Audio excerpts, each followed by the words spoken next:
दिसंबर 2020 Mumbai.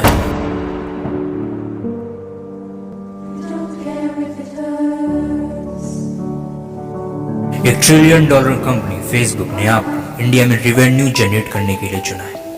India में largest user base होने के बावजूद भी इसका रेवेन्यू कुछ खास नहीं। आपने सबसे पहले फेसबुक इंडिया के एग्जीक्यूटिव को निकाल अपने दोस्त अजीत मोहन को हायर किया। India's managing director, that is Ajit Mohan, has also been summoned for the same. आप दोनों ने हजारों कोशिश की लेकिन फेल हो गए। अब आपकी मदद सिर्फ एक ही कर सकता है। The richest man in Asia, Mukesh Ambani, who live in world most expensive house, Antilla, worth $1 billion, with a personal net worth of $100 billion. Ambani की कहानी बड़ी इंस्पायरिंग है, लेकिन असल क्वेश्चन ये है कि ये कहानी खत्म कहाँ होगी? क्योंकि जब से रिलायंस ने एक्सपेंड करना स्टार्ट किया है, ऐसा लगता है कि जैसे इस कहानी का कोई अंत नहीं। क्योंकि आज रिलायंस इतना बड़ा है कि इसका कल्पना भी आपके मन में खौफ पैदा कर। So see the evil rise of Ambani. Reliance मेरी जान है, रिलायंस इंडिया की शान है, रिलायंस दुनिया की जुबान। Reliance Industries will acquire controlling stakes in Den Networks and Hathway Cable for a total investment of 5,200 crores. Acquires Norway-based REC Solar Holdings for an enterprise valuation of $771 million. Buy a controlling stake in Just Dial for rupees 3,497 crore. Has bought the nearly 300-year-old British toy retailer Hamleys. Private television which has show content, then they bought stake in Eros which has movie content, and now they have bought stake in Savan which has music content.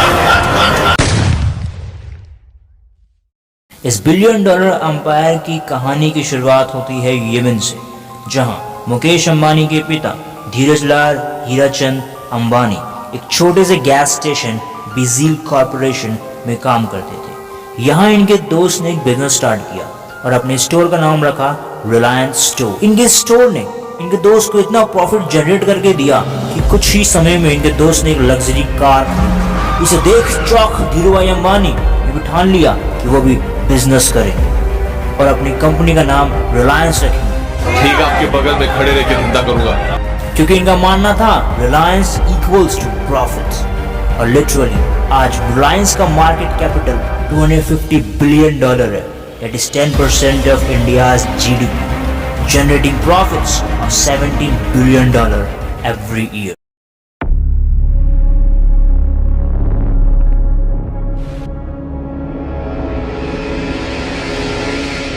वो कहानी है जो सब जानते हैं, लेकिन जब 1947 में इंडिया और पाकिस्तान का पार्टीशन हो गया था तो काफ़ी टेक्सटाइल और यार्न की फैक्ट्री बांग्लादेश में बढ़ गई थी और उनके लिए इंडिया के साथ ट्रेडिंग करना बहुत मुश्किल हो गया। इसी मौके का फ़ायदा उठाकर धीरूभाई अंबानी ने सिंथेटिक यार्न की ट्रेडिंग स्टार्ट की, रिलायंस पॉलिस्टर। इस समय काफ़ी कम कंपटीशन था और सरकार विदेशी कंपनी को इंडिया में आने नहीं दे रही थी, लेकिन इसके बावजूद भी रिलायंस का बिजनेस उतना अच्छा नहीं चला जितना धीरूभाई जी ने सोचा था।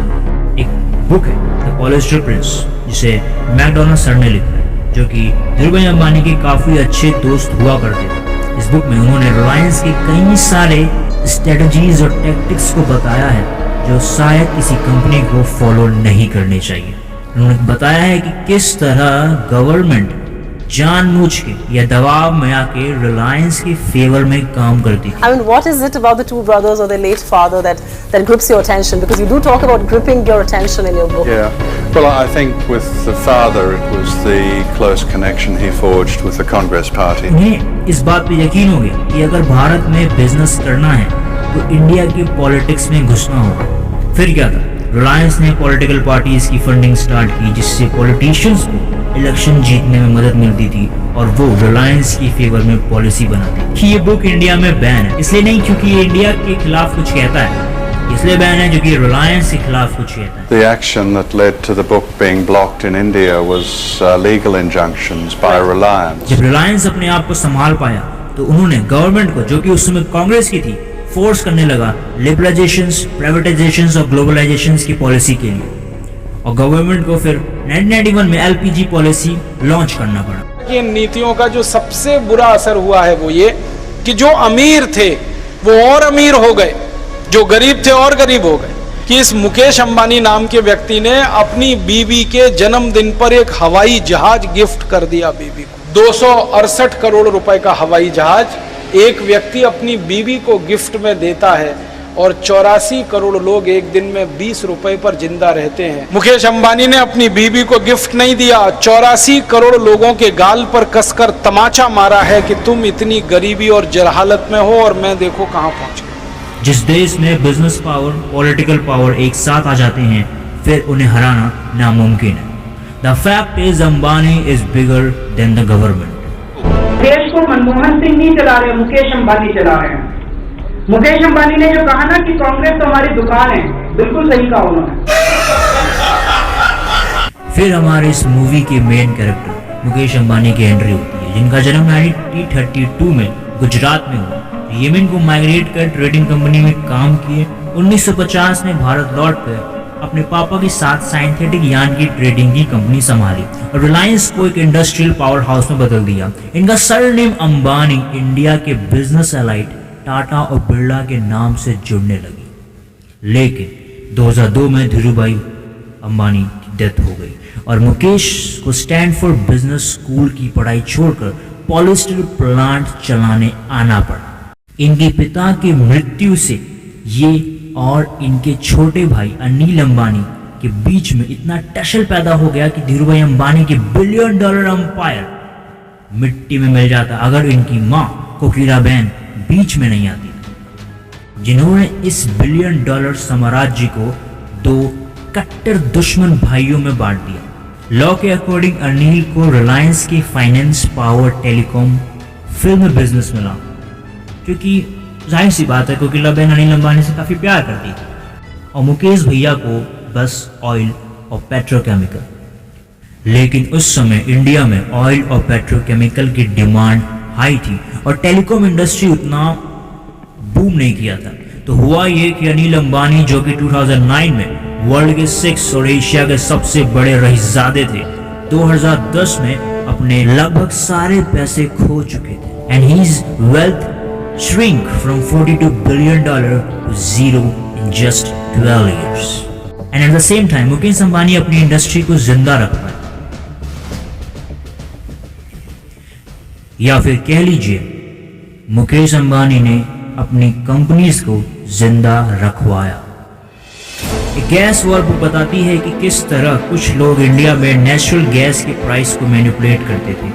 साल 2000 में हुए केजी बेसिन सौदे के मुताबिक गैस की कीमत $2.25 प्रति यूनिट तय की गई थी, लेकिन रिलायंस ने साल 2004 में गैस की कीमत $4.25 प्रति यूनिट करवा ली और अब साल 2014 तक गैस की कीमत $14.25 प्रति यूनिट करवाना चाहते हैं। अगर ऐसा होता है तो ₹3 प्रति यूनिट की दर से मिलने वाली बिजली ₹7 प्रति यूनिट की दर से मिलेगी और देश के खजाने को 45 करोड़ की सीधी चोट लगेगी। इस बुक को हर पब्लिशर ने पब्लिश करने से मना कर दिया। ये बताता है कि किस तरह गवर्नमेंट रिलायंस इंडस्ट्रीज के फेवर में काम करती थी और रिलायंस के बेनिफिट्स के लिए पेट्रोलियम के मिनिस्टर तक को बदल दिया। श्री जयपाल रेड्डी देश के तेल मंत्री थे, उन्होंने आपके दबाव में न आकर गैस के दाम और बढ़ाने से मना कर दिया। आपने तो श्री जयपाल रेड्डी जी का ही तबादला करा दिया। फिर क्या था? Reliance sent legal notice to authors. It also accused Flipkart and Amazon for conspiracy and defamation. Reliance world की सबसे बड़ी रिफाइनरीज है जो process 1.2 million barrel of crude oils every year. Reliance का कब्जा सिर्फ ऑयल और पेट्रोकेमिकल पे नहीं, बल्कि देश के अनमोल रिसोर्स जैसे डीजल, कोयल और LPG पे भी है। इससे रिलायंस कपड़े, बोतल, गैजेट्स, नमक, रबर, इलेक्ट्रॉनिक पार्ट और यहाँ तक कि विंडमिल तक के मैन्युफैक्चर करता है। रिलायंस का कंट्रोल इंडिया में इतना वास्ट है, कोई भी कंपनी इसके कंपैरिजन में छोटी नजर आती है। तो इसलिए मैं कह सकता हूँ कि Reliance industry became a dominant player in oil and petrochemical. लेकिन मुकेश अंबानी की ये कामयाबी कुछ भी नहीं है। The biggest success is yet to कम।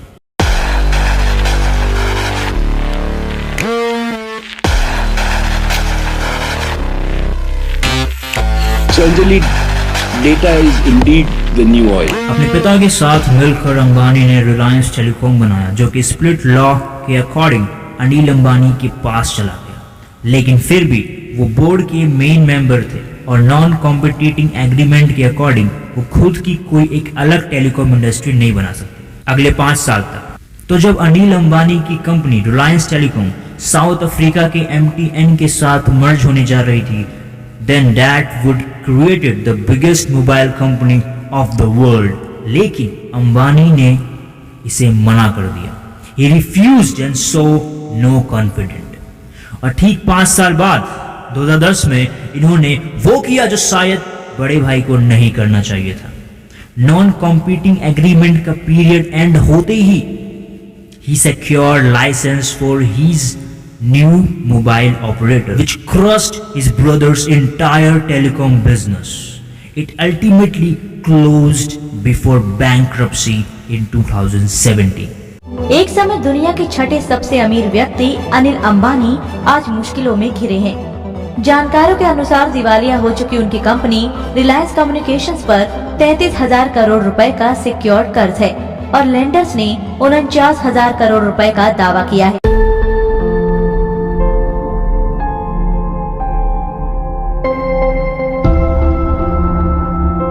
नमस्कार, हमारे साथ देश के सबसे पावरफुल व्यक्ति है। नहीं, नरेंद्र मोदी जी नहीं है हमारे साथ है मुकेश अंबानी। अब बात यह आती है, क्यों एक कंपनी जो वर्ल्ड की मोस्ट सक्सेसफुल ऑयल रिफाइनरीज चलाती है, एक ऐसा टाइम जब इंडिया की एनर्जी डिमांड वर्ल्ड में फास्टेस्ट ग्रो कर रही थी, will invest billions of dollars into telecommunication?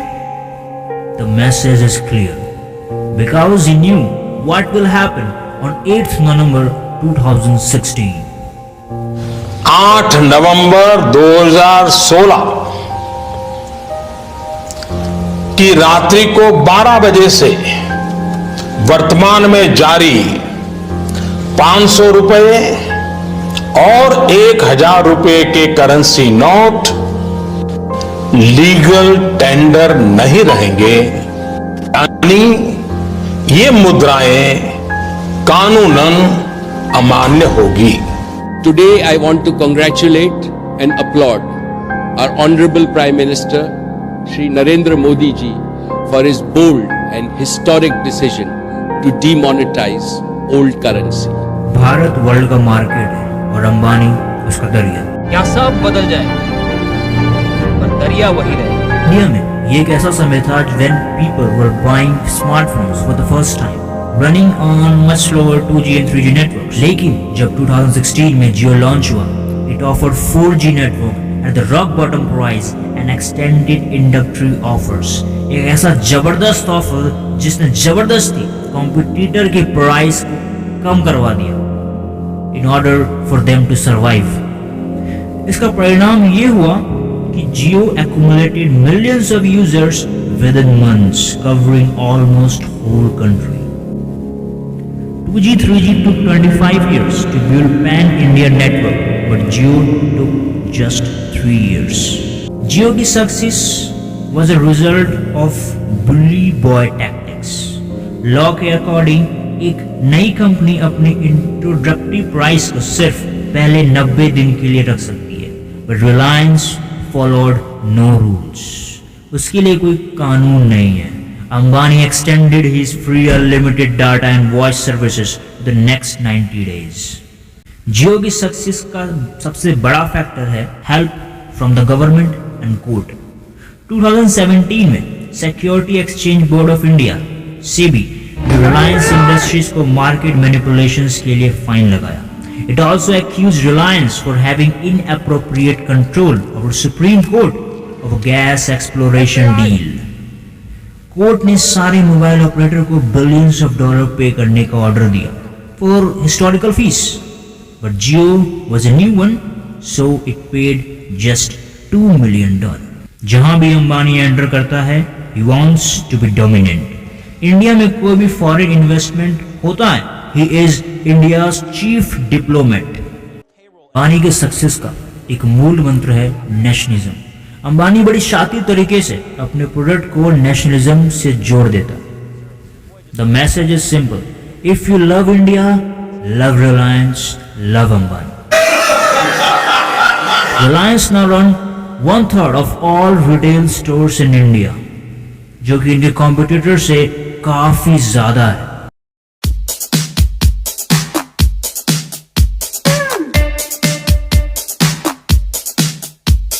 जब भी आप किसी मॉल में प्रवेश करते हैं तो आपने रिलायंस को हर जगह देखा होगा। Reliance fresh, Reliance digital, Reliance trend, Reliance jewel और यहाँ तक कि रिलायंस स्मार्ट, जो हर स्टोर में हर जगह मौजूद है। रिलायंस हमारे डेली लाइफ में इस तरह घुस गया है, हमें पता भी नहीं होता रिलायंस कितना बड़ा है। एक लंदन की 300 साल पुरानी टॉय कंपनी हेमले को भी रिलायंस खरीद लिया, जो कि बच्चों के लिए खिलौने बनाकर पूरी दुनिया में बेचती है। Reliance world class global brand की कंपनियां जैसे Hugo Boss, Diesel, Mark and Spencer, Armani जैसे 50 ब्रांड्स की इंडियन आउटलेट रन करता है। रिलायंस 1100 लैपटॉप हर दिन, 30 लाख कुर्ते हर महीने और 3000 टन सब्जी हर दिन बेचता है। एक रिलायंस एक ऑयल पेट्रोकेमिकल्स से इतना बड़ा रिटेल चेन चलाता है। रिलायंस आजियो, ट्रेंड, जिवामी जैसे कपड़ों के brand, urban ladder, furniture seller और यहाँ तक कि नेटमेड मेडिसिन तक चलाता है।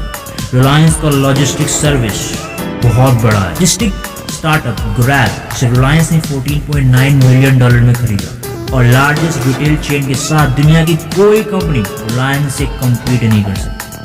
फ्यूचर ग्रुप जो फूड बाजार, बिग बाजार, प्लैनेट स्पोर्ट इंडिया के लार्जेस्ट स्टोर चलाते थे, रिलायंस ने इसे भी इन्वेस्ट करके Amazon एम्पायर को हिला डाला और यहाँ तक कि खुद Amazon भी रिलायंस के 14% $20 बिलियन में खरीदना चाहता है। Then come 2020, फिर वो हुआ जिसकी खबर शायद अंबानी को भी नहीं थी। ग्लोबल पैंडेमिक, कोविड-19, चाइना's बैटल। आज रात 12 बजे से पूरे देश में, ध्यान से सुनिए, पूरे देश में आज रात 12 बजे से संपूर्ण देश में संपूर्ण लॉकडाउन होने जा रहा है। ये चाइना के बीच के तनाव अंबानी के लिए बड़े बेनिफिशियल थे। Ambani was the only alternative for Asia's partnership। और अब आपको मिलवाते हैं लॉकडाउन के राजा से। लॉकडाउन के दौरान पूरी दुनिया में शायद एक भी कंपनी ऐसी नहीं होगी जो पैसों के लिए मोहताज ना हो, लेकिन भारत में एक ऐसी कंपनी है जिसने लॉकडाउन में पैसे जुटाने के रिकॉर्ड बना दिए। ये कंपनी है मुकेश अंबानी की Reliance industries. India band nearly 16 Chinese app including TikTok। यहाँ तक कि वर्ल्ड की सबसे बड़ी कंपनियां फेसबुक ने भी जियो में इन्वेस्ट किया $15.7 बिलियन। इन सारे इन्वेस्टमेंट ने रिलायंस को कर्ज मुक्त बना दिया। रिलायंस ने लॉकडाउन के दौरान विदेशी निवेशकों को हिस्सेदारी बेचकर अपना 1,61,000 करोड़ का कर्ज लक्ष्य से 9 महीने पहले चुका दिया। इसीलिए मुकेश अंबानी को लॉकडाउन का राजा कहा जा रहा है। और अंत में टेक जायंट गूगल ने भी जियो में $4.5 बिलियन इन्वेस्ट किया। फेसबुक और Google control 2/3 of India's digital advertising market. मानी खुद कहते हैं कि फॉरेन कंपनीज कहीं इंडिया में डाटा कॉलोनाइजेशन ना ले आए, लेकिन शायद यहाँ हो कुछ उल्टा ही रहा है। इस फॉरेन कंपनीज के डील के साथ रिलायंस इंडियन डाटा को बड़ी आसानी से फॉरेन कंपनीज को सेल कर सकते हैं। Freaking wealth inequality in India which top 10% own 57% wealth while bottom 50% own nothing. India के टॉप 100 बिलियनर्स ने उस साल $173 बिलियन अपने नेटवर्थ में ऐड किए और अंबानी और अडानी ने अकेले $57 बिलियन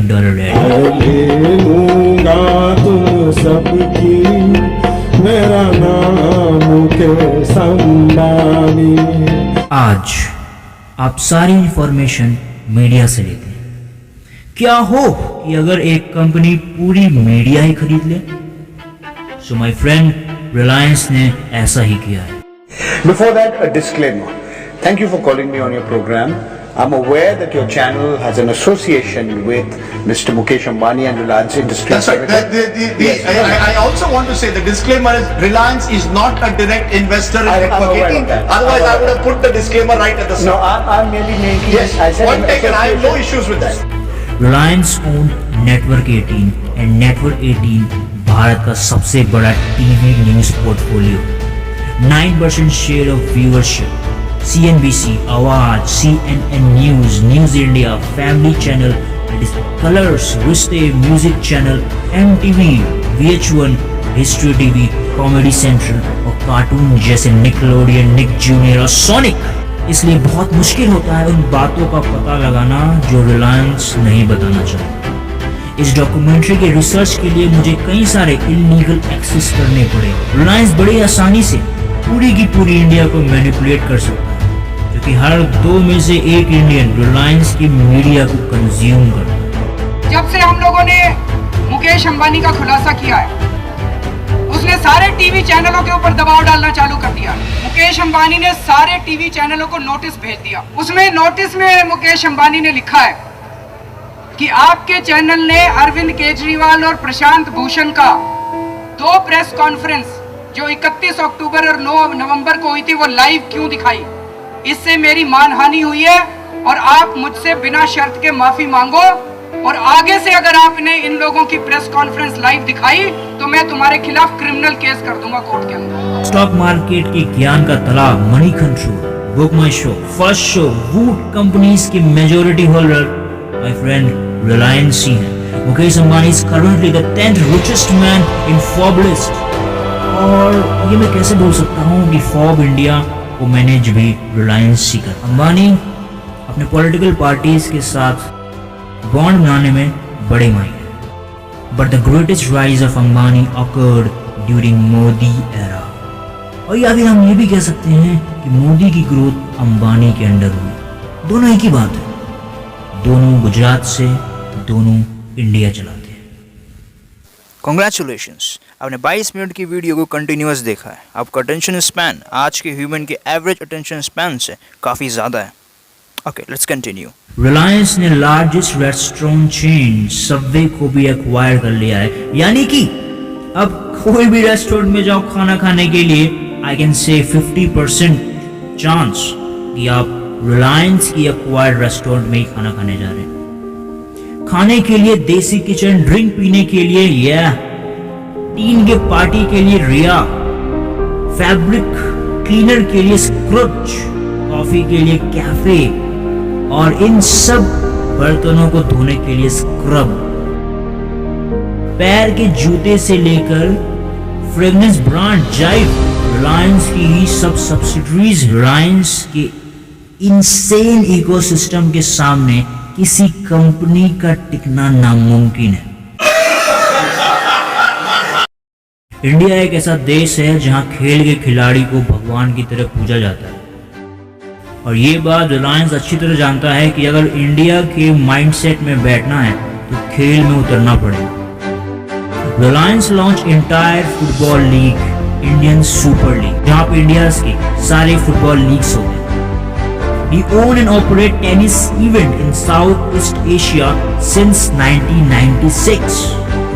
और of course, मुंबई इंडियन, जिसे रिलायंस ने $100 मिलियन में 2008 में खरीद लिया था। He is the richest sport team owner। यहाँ तक कि क्रिकेट के ICC के इंडियंस राइट भी रिलायंस के पास। रिलायंस का ये जबरदस्त इकोसिस्टम है कि आप रिलायंस अगर कल को कोई भी कंपनी, कोई भी ब्रांड, कोई भी नई चीज ले आएगी, हमें पता ही नहीं चलेगा, या हम कभी सोचेंगे भी नहीं, काफी स्ट्रेंज है। फॉर एग्जाम्पल, कॉलगेट अगर एरोप्लेन बनाए, तुम कहेंगे कॉलगेट एरोप्लेन बना रहा है, लेकिन अगर रिलायंस ऐसा करे तो हमें लगेगा या हो सकता है। बात सिंपल है, he wants to be Netflix for video streaming, Spotify for music, Alibaba, Amazon। He wants to be everything. He is unstoppable. Reliance world की most advance transportation startup SkyTran को एक्वायर कर लिया। Augmented reality, virtual reality, virtual meet और Jio glass fibers से cutting edge technology पर work कर रही है। रिलायंस क्रिप्टो करेंसी मेटावर्स जैसी टेक्नोलॉजी के लिए इंडिया में लार्जेस्ट ब्लॉकचेन नेटवर्क बना रही है। रिलायंस का फ्यूचर इनक्रेडिबल है।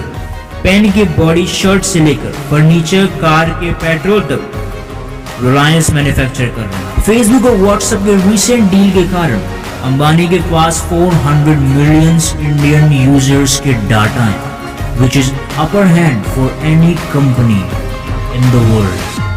It is very difficult to have another player become a intense of what he does, the magnitude of what he does. When he enter a field, he enter to be dominant player. Ambani ने अपनी wealth, politics और रिलायंस की power को use करके एक ऐसा ecosystem बनाया है जो कि सिर्फ इनकी ही फेवर में काम करे। He is both respected and feared. ये प्राइवेट कॉर्पोरेशन नहीं, एक नेशन है, एक independent state with in state. India की डिफेंस इंडस्ट्रीज में ही एक्वायर्ड एस्टीरिया एरोस्पेस जो ड्रोन्स बनाती है। Aerospace demonstrates India's first micro-category drone for comprehensive surveillance applications at Gwalior Drone Mela at MITS campus. Her competitor में खौफ है रिलायंस की अनंत ताकत, जिससे वो बिलियंस ऑफ डॉलर्स की इन्वेस्टमेंट कर सकते। इसका परिणाम ये होगा कि हमारे पास सिर्फ कुछ ही चॉइस होंगी और वो कुछ भी रिलायंस की ही होगी। रिलायंस कामयाब हुआ इसलिए नहीं क्योंकि इसके पास ग्रेट प्रोडक्ट्स और सर्विस थे, बल्कि इसलिए क्योंकि हमारे पास कोई और चॉइस भी नहीं थी। रिलायंस हर एक इनोवेटिव स्टार्टअप में इन्वेस्ट करती जा रही है। रिलायंस का बिजनेस एक ग्लोबल वेंचर है with a partnership of world tech. Ambani का एम्बिशंस वो रिलायंस को वर्ल्ड की मोस्ट वैल्यूएबल कंपनी में बदल दे, और इतनी रिलेंटलेस वे से अगर अंबानी चलेंगे, ऐसा होना कोई बड़ी बात नहीं।